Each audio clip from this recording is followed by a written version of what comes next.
I'll be straight with you. Men who clicked on this video are out of luck.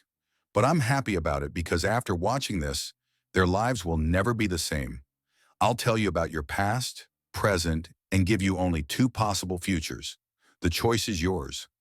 Have you noticed how, year after year, the gap between successful and unsuccessful men with women keeps growing? It's becoming more obvious that men fall into two categories. Some get ignored, overlooked, and rejected, while others are fiercely pursued. Women compete to be with them, and this divide will only grow. The strongest will survive. Through years of experience, I've learned one key thing. A man's future is easy to predict. He will either face constant disappointment or find fulfillment and build a happy family. The deciding factor? His ability to make quick decisions. Let's take a typical man's life. By the age of 30 to 35, he's had around 5 serious relationships and a few shorter ones. He assumes this is normal because it seems like everyone lives this way. But this is a huge misconception. Men are not raised to be competitive. Girls are drawn to older guys, and boys grow up developing learned helplessness.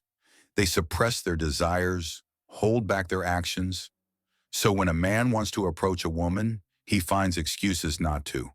He hesitates to be direct, avoids taking action, and the opportunity slips away.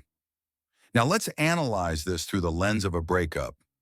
Think of the most significant relationship you lost. The signs of her losing interest appeared long before the end. Arguments, fading attraction. This typically happens around the 6-month mark. You let 180 days pass without making a move. If you had acted first, you would have saved yourself from unnecessary pain and wouldn't have suffered any losses. Let's compare two scenarios. In the first, a man leads an ordinary life without decisive actions. In the second, a man knows when to cut his losses and move forward. The first type wastes time and opportunities. Even if we consider online dating, even in a small town, you can have 5 conversations a day, 35 a week, over 100 a month, and 600 in half a year. That's a massive pool of options. But what does the average man do? He hesitates. He believes that inaction is safe.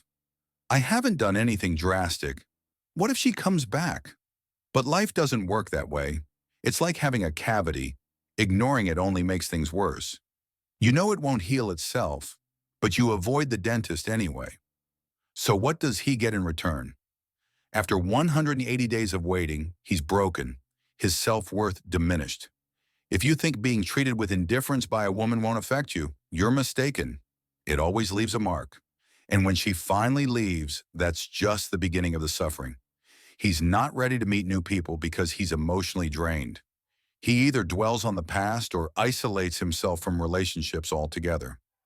Now let's look at the man who chose to act. Instead of suffering, he has 600 new conversations, dates, and possibilities. He gains experience, improves his communication skills. Men come to me when everything is already ruined, when their only option left is to cut their losses, like a decayed tooth that can't be saved. But if they had addressed the issue early, a simple filling would have been enough. When we repeat an action many times, we get better at it. A driver becomes more skilled, an athlete owns his muscles. But relationships don't work like that. You don't improve just by repeating mistakes. You have to fight for what you deserve, or society will dictate your place. The result? A man gets stuck in the same cycle, falls in love, suppresses his needs, suffers a breakup, licks his wounds, and repeats the same mistakes. He rarely meets new women, and his ambitions in personal relationships fade. But a man who takes action only attracts women who genuinely invest in him. He becomes accustomed to a higher standard. He doesn't need to manipulate dynamics. He naturally commands respect. Even if he meets a woman who never put effort into past relationships, with him, she'll go out of her way. Why? Because she feels he deserves it. Meanwhile, the passive man remains dependent on female approval. He tries to impress everyone, but that doesn't make him attractive. He might flaunt money, cars, or expensive clothes, but he becomes nothing more than a resource to be used and discarded. Over time, his worldview solidifies. He loses the ability to change his approach or make bold decisions. A confident man, used to taking charge, has no doubts even in the toughest situations. But a man who equates inaction with safety ends up a victim of his own indecision. Imagine a long hallway filled with doors. A hesitant man opens only a few, assuming there's nothing beyond them. But in reality, a whole new world is waiting behind the next door. He's just too afraid to step forward, so he stays stuck. Soon, all men will be divided by this principle. We live in a society where people judge those who stand out. If you think differently, you'll be criticized. But if you choose the path of fast decisions, your life will transform. Stop waiting and hoping. Take action.